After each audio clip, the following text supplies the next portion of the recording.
Jim Carrey's been dropping hints for years, and Nothing gets more delicious than watching one entertainer obliterate another in real time. That's exactly what happened when Jim Carrey, the mad genius of comedy, took to the stage and roasted Jimmy Kimmel so hard that even ABC executives probably spilled their champagne. Kimmel, the man who built his career mocking others, was suddenly the mockery. Fired by ABC, stripped of his late-night throne, and left to endure Carrey's unrelenting barrage, this was humiliation televised, comedy weaponized, and karma personified. Jim Carrey didn't just roast Jimmy. He buried him, planted a flag, and danced on the ashes of his career. And the crowd? They weren't just laughing. They were howling because, for once, someone had the guts to say what everyone had been thinking for years. Jimmy Kimmel was never that funny, and his time was up. The news hit first. ABC had cut ties with Kimmel.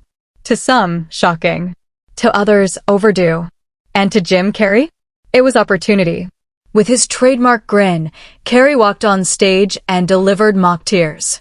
Ladies and gentlemen, let us take a moment of silence for Jimmy Kimmel's career. Oh wait, it never made any noise to begin with.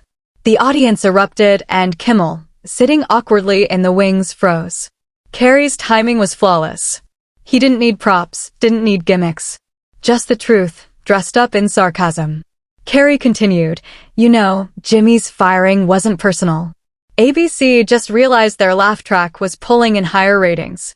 It was the first blow of many, and it landed squarely in Kimmel's ego."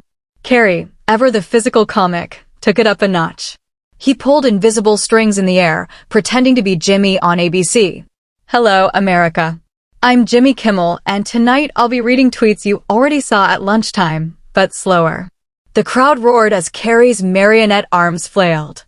He leaned in, twisting the knife. Kimmel wasn't a late-night host.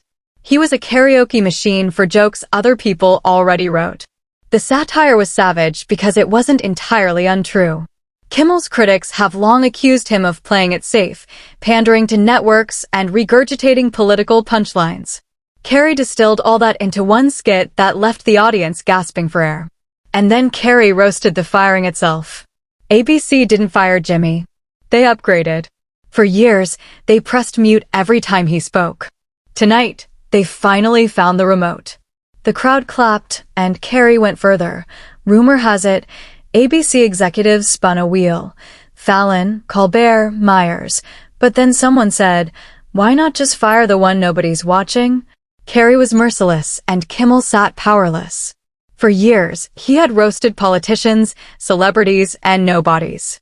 But now the roles reversed, and it was brutal. Jim Carrey doesn't just tell jokes. He embodies them. He leaned into Kimmel's awkward laugh, mimicking it like a malfunctioning lawnmower. The audience was in tears. Tonight on Jimmy Kimmel Live. Oh wait, no, that show's canceled. Tonight on Jimmy Kimmel Unemployed. Our guest is, whoever still answers my calls. The sting was undeniable. Kimmel had gone from star interviewer to punchline. And Carrey wasn't done. Jimmy never killed it in comedy. He just politely bruised it. It was physical, it was vocal, it was classic Carrey, and it left Kimmel shrinking in his seat. Carrey turned his attention to Hollywood, mocking Kimmel's desperate attempts to stay relevant. Jimmy wasn't invited to Hollywood parties because he was famous. He was invited because someone needed to hand out parking tickets. The audience roared as Carrey strutted like a valet, waving an imaginary flashlight. Red carpet? Jimmy wasn't A-list. He wasn't even on the list. For a man who built his identity as a Hollywood insider, the roast reduced him to exactly what many critics suspected, a hanger-on, tolerated but never truly celebrated. Serves you right. And then Carrey got meta. You know what's funny? Jimmy spent years roasting people who couldn't fight back. Politicians, actors, random nobodies. And now look. The roast master just got roasted by life itself. Carrey paused, looked into the camera, and delivered the line that made headlines. Serves you right, Jimmy.